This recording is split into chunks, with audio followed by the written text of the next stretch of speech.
అదే RTV app వార్తల్ని క్షణాల్లో చదివే అవకాశం ఉంటుంది. ఒక న్యూస్ పేపర్, ఒక టెలివిజన్ ఛానల్ మీ చేతుల్లో ఎప్పుడూ ఉంటాయి. మా ఎమ్మెల్యే గారు ప్రశాంతమ్మ గారికి, పోలీస్ వారికి, ప్రభాకరన్న గారికి నమస్కారం అయ్యా.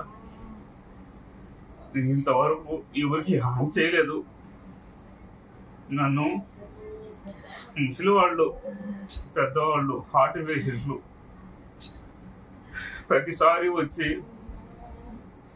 నా ఇంటి మీద పెద్దవాళ్ళు ఉన్నప్పుడు అద్దాలు పగలు కొట్టేసి నన్ను భయభ్రాంతుల్ని రాత్రులు అర్ధరాత్రులు వస్తుంటారు తాగేసి వచ్చి అద్దాలు పగలు కొట్టడం, కెమెరాలు పగలు కొట్టడం, కట్టెలు కర్రలు తీసుకొని వచ్చి దమ్మా రారా చంపేస్తా నా కొడుకు బయటకని బీభత్సం చేస్తున్నారు.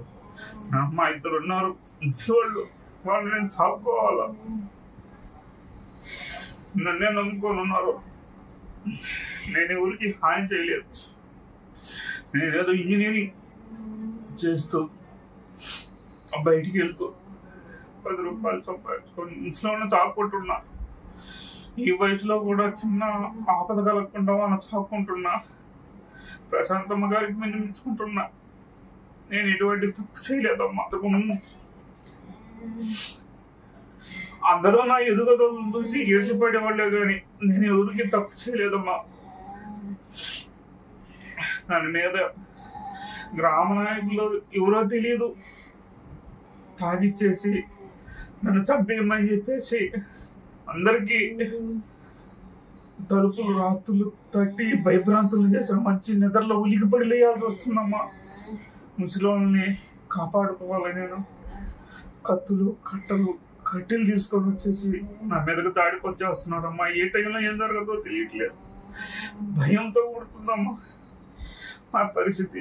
నువ్వే కాపాడాలి తల్లి, నాకు ప్రాణం ఉంది, మీరే కాపాడాలి తల్లి. పలుమార్లు ఆ సింగిరి ప్రసాద్ అనే పిల్లోడు, సింగిరి సీను అనే పిల్లోడు, వేరే వాళ్ళ పేర్లు నాకు తెలియదు, అనిల్ అనే పిల్లోడు రాత్రి వచ్చి ఇంతకు ముందు చిన్న పిల్లలను కూడా వాళ్ళకి డ్రగ్స్ అలవాటు చేసేసి మందు తాగిపిచ్చి చిన్న పిల్లలు 10-15 సంవత్సరాల పిల్లలతో రాళ్ళు ఇచ్చి అద్దాల మీద పగలు కొట్టి అవి కూడా నా దగ్గర ఫోటేజ్లు ఉన్నాయమ్మా. నేను ఏది అబద్ధం చెప్పట్లేదు, అన్ని ఫోటేజ్లు ఉన్నాయి. ఆ ఫోటేజ్లు సీసీ కెమెరాలు ఉన్నాయని చెప్పి నేరుగా వచ్చి సీసీ కెమెరాలను కూడా పగలగొట్టడం, ఈ పెడతావా అని చెప్పేసి బీభత్సం చేసేస్తున్నారమ్మా. ఈ పోలీసు వారికి హెచ్చరించి పోలీసు వారిని తగు చర్యలు తీసుకొని మందలించాలంటే నాకు చాలా భయభ్రాంతానికి లోనై ఉన్నానమ్మా. దయచేసి న్యాయం చేయవలసిందిగా కోరుతున్నామమ్మా. మేము ఇటువంటి తప్పులు చేయలేదమ్మా.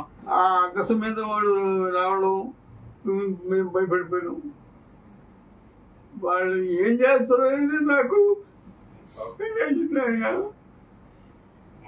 ఇది రెండోసారి వాళ్ళ వల్ల మా బిడ్డకి ఏది జరుగుతుందో ఇప్పుడు ఏం జరుగుతుందో మాకు తెలియని పరిస్థితిలో ఉంది. ఇప్పుడు మా బిడ్డని